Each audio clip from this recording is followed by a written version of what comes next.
Hi friends and welcome to my channel. My name's Fiddle. Today we are celebrating reaching the goal of 1,000 subscribers here on YouTube, and I wanted to say thank you all so much for joining me on this journey. To celebrate hitting 1,000 subscribers, we are going to be remaking my first tutorial, which was a cold porcelain clay pizza. If you don't know much about cold porcelain clay or would like to know how to make it, there is a link in the description that will take you to a tutorial that I made a while back that explains step-by-step process of how to make the clay and a full meal, along with my favorite tools that I use for this clay. Okay, are you ready? Let's go. The first thing you'll need is some sort of pan. I'm using a lid from something, although I'm not sure from what. Another option would be the divider ring between the icing and the rolls in a can of cinnamon rolls. You'll also need a medium-sized ball of clay and your choice of coloring methods if you want to use chalk pastels, paints, markers, in the colors from yellow to dark brown.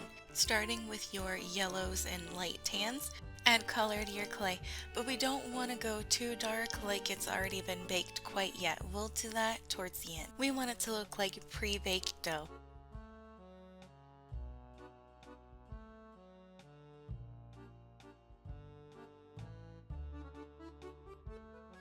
Once you have the color all mixed, we're going to roll it into a ball and flatten it out with a rolling pin or some other type of tool. You could even use a round marker for this. Next, you'll need something round about the same size as your pan, and you could even use your pan as a tool to make sure that you cut the crust the right size. I'm using a party favor soccer ball. If you get any burrs around the edges, you can use your finger and pat them down. Once you've got them all smoothed out, we can stick them in our pan. Next, use your thumbs and lightly press the clay down to make the crust around the edge, starting in the center and working your way out. You want it to look organic, so it's okay if your rim is not the same all the way around, or if it's not in a uniform thickness. Keep going until you're happy with the way it looks.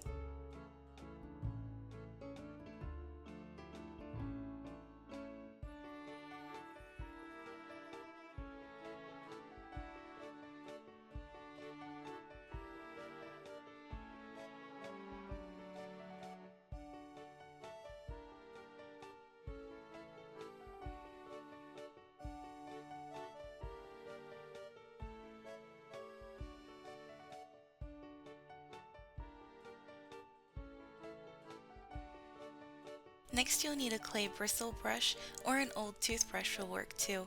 We just want to put a little bit of imperfections in the clay so that way it looks a little more realistic later on. We want to use the sides of the bristles to make lines more so than we want the pokey holes.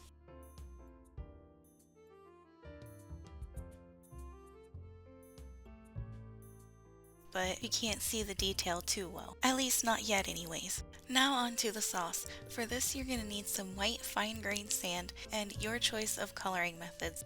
I started out using a regular alcohol marker, but I wasn't getting the color that I wanted, so I switched and ended up using liquid red ink that's meant for calligraphy. But I hadn't found the bottle at this point yet, so I went ahead with the markers. To make the sauce look a little more opaque, use a small bit of clay and color it as well. Keep going until it is red and as saucy as you want it. I only ended up using about half as much of the clay. Oh, and look, I finally found the ink. I only put about 2 to 3 little tiny spoonfuls of it. And next we'll need UV resin. Add a little resin at a time, stirring in between until you've completely dissolved the clay chunks and it looks like sauce. If it's still not opaque enough, you can add a little bit of cornstarch as you go.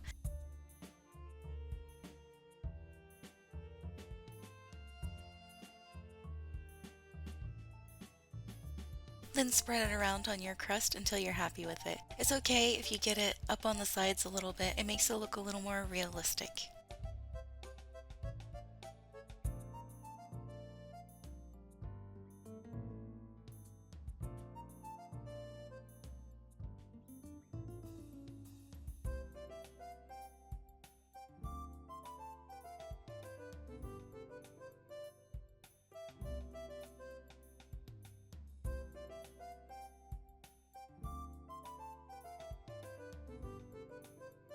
Once you're satisfied with it, use a UV light or the sun to cure it. I didn't get all of my clay chunks blended in, so there's large pieces here and there.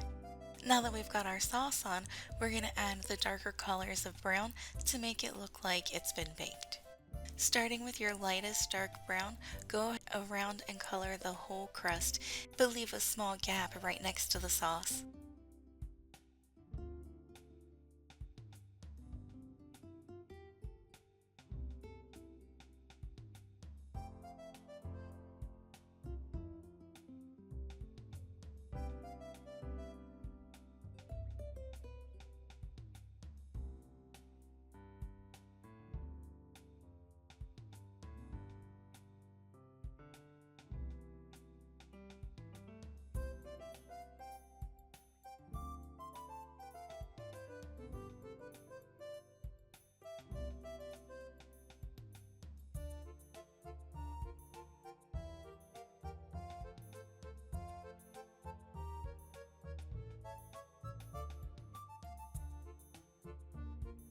Once you have your first layer down, come back through with a dark gray color and highlight any bumps, high spots, or places where your clay goes over the edge. These would be the burnt spots on the pizza. Then cut back in with a light brown color to blend in the dark spots.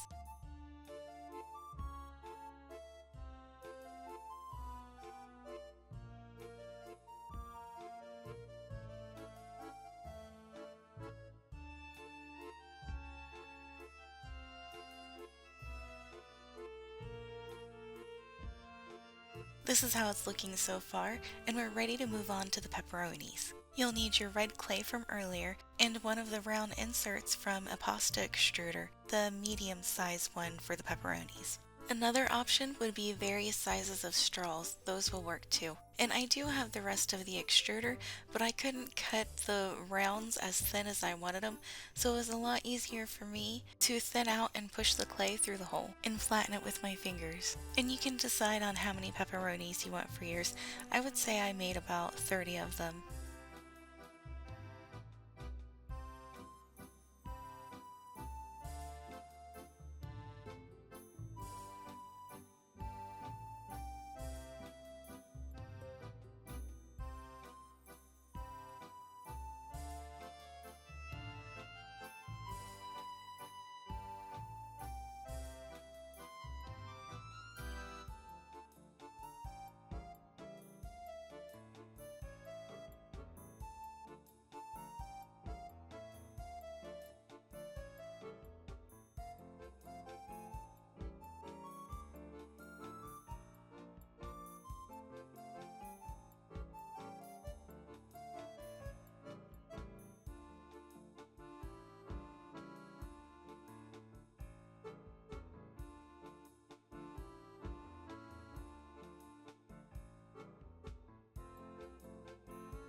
Okay, now that you've got all your pepperonis cut out, we need to make them look like pepperonis by adding the little speckles that are in them. I used a fine tip black marker for this, but I think paint and a toothbrush might have been better. The spots probably would have been smaller than what they were with the pen. If you do try it with a bristle or toothbrush, let me know how it works. And the nice part about this is we only have to worry about doing it to one side of each pepperoni.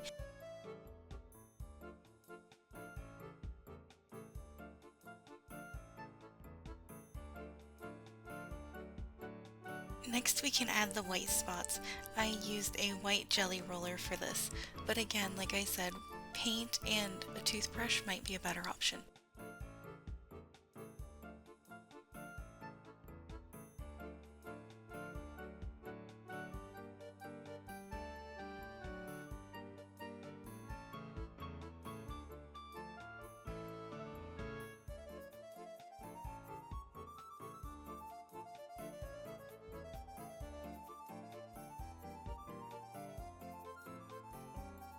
This is what they look like so far, but we're not done yet. We're going to add a darker red color now. This will help mute down the other colors and give a little bit more variation to the red.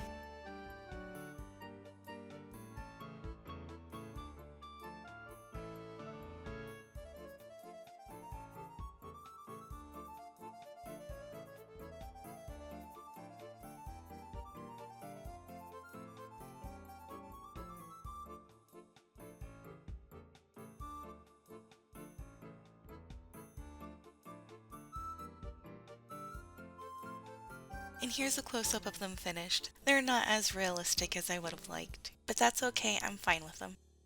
And now we're ready to start the mushrooms. You'll need your clay and your choice of coloring methods in medium gray, dark gray, and white. Then color your clay with mostly the light gray, but add just a smidge of dark gray. Once you have your clay mixed together, roll it out in a thin sheet and use a small to medium-sized straw to cut out circles. Keep going until you have enough for your pizza.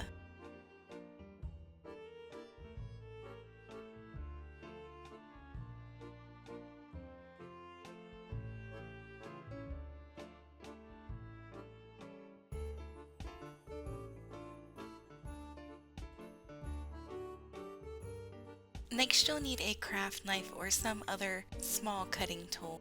My favorite cutting tool is actually just a piece of clear plastic, but I couldn't find it, so I used my knife. We're going to make 4 cuts on each circle, following the pattern up in the corner.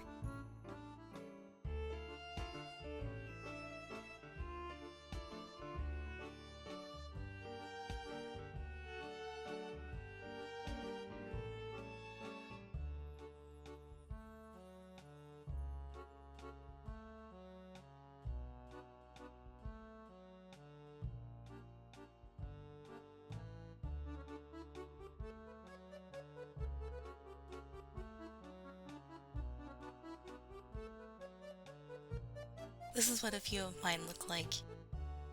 And now we're going to move on to coloring them, so it really makes them look like they're mushrooms. Using your dark gray coloring method, put a spot at the intersection between the cap and the stem.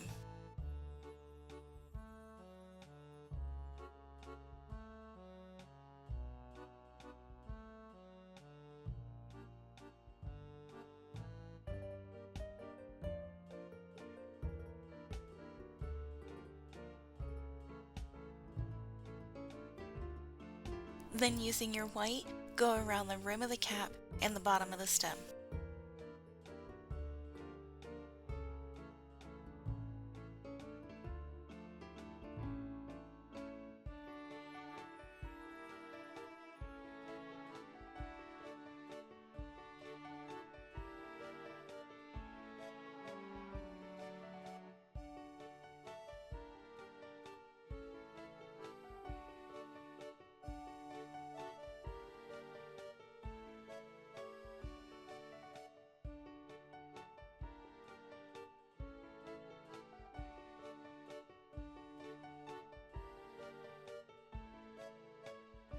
And here's what mine look like all colored.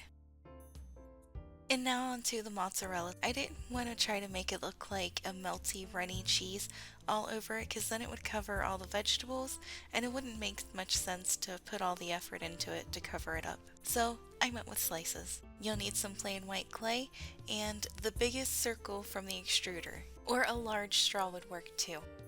And we're going to do the same thing that we did for the pepperonis, only this time just a smidge bit thicker.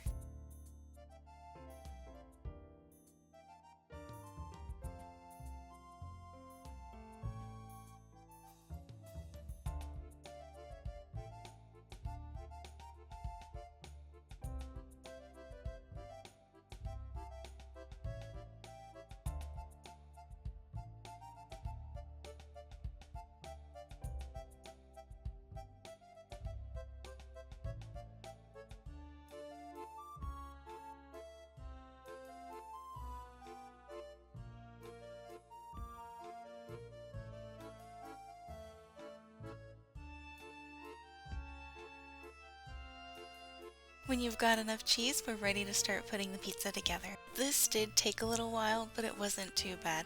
Put a dab of white glue on the back of the pieces and glue them down one at a time. This is so you can spread them out evenly and you don't have to worry about a lot of excess glue. And it's okay if some of your pieces overlap. We can come back in later on and color them with a darker color so it looks like they were sticking up and got burnt.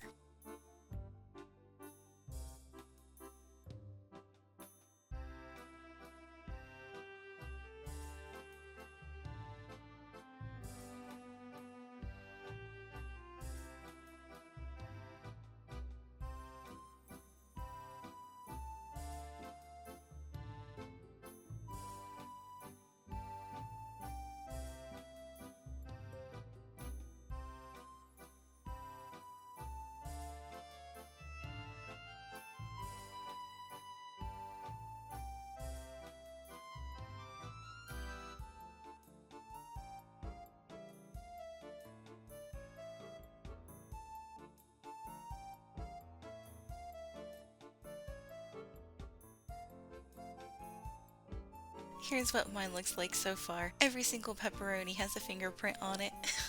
But that's okay, you won't be able to see them when it's all done. Now we can come back through with a darker color gray and color in any of the high spots or where they're overlapping. Once you've got that done, set it aside for now. We're going to make chives or onions to go on top. I have this little bit of placemat that I saved from where I did one of the floors in the bedroom of the old house. And some months ago I was making a pasta dish and needed seasonings, so I found this little piece of placemat and it works out so well. If you don't have something like this, you can take thread or embroidery floss and cover it in glue and let it dry and then chop it up into little bits. And the bigger the variation of greens, the better it'll look. Once you've got everything cut up, you'll need an old paintbrush and a little bit of resin. Add a dab to the center of the pizza and then use the paintbrush to spread it around until you've got everything covered, but not so covered you can tell that it's covered with resin. And we want to avoid the crust unless there's sauce or a piece of something close to it.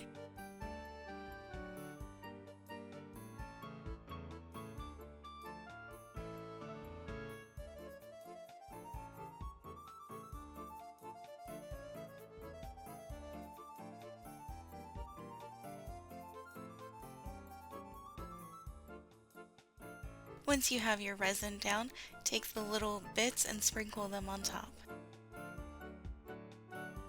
Just one more thing left to do, and that is to cure it. Now we can call our pizza done. I think it looks a lot better than the first pizzas that I made. And with that, it brings us to the end of our tutorial. I'm not quite sure yet what our next project will be. I've gotten a few pieces done for the Madeline house, but I also found something online that I would really like to make. I'm not sure yet though, we'll see. If you've made it this far, thank you for being here. If you're new, welcome, I'm glad to have you.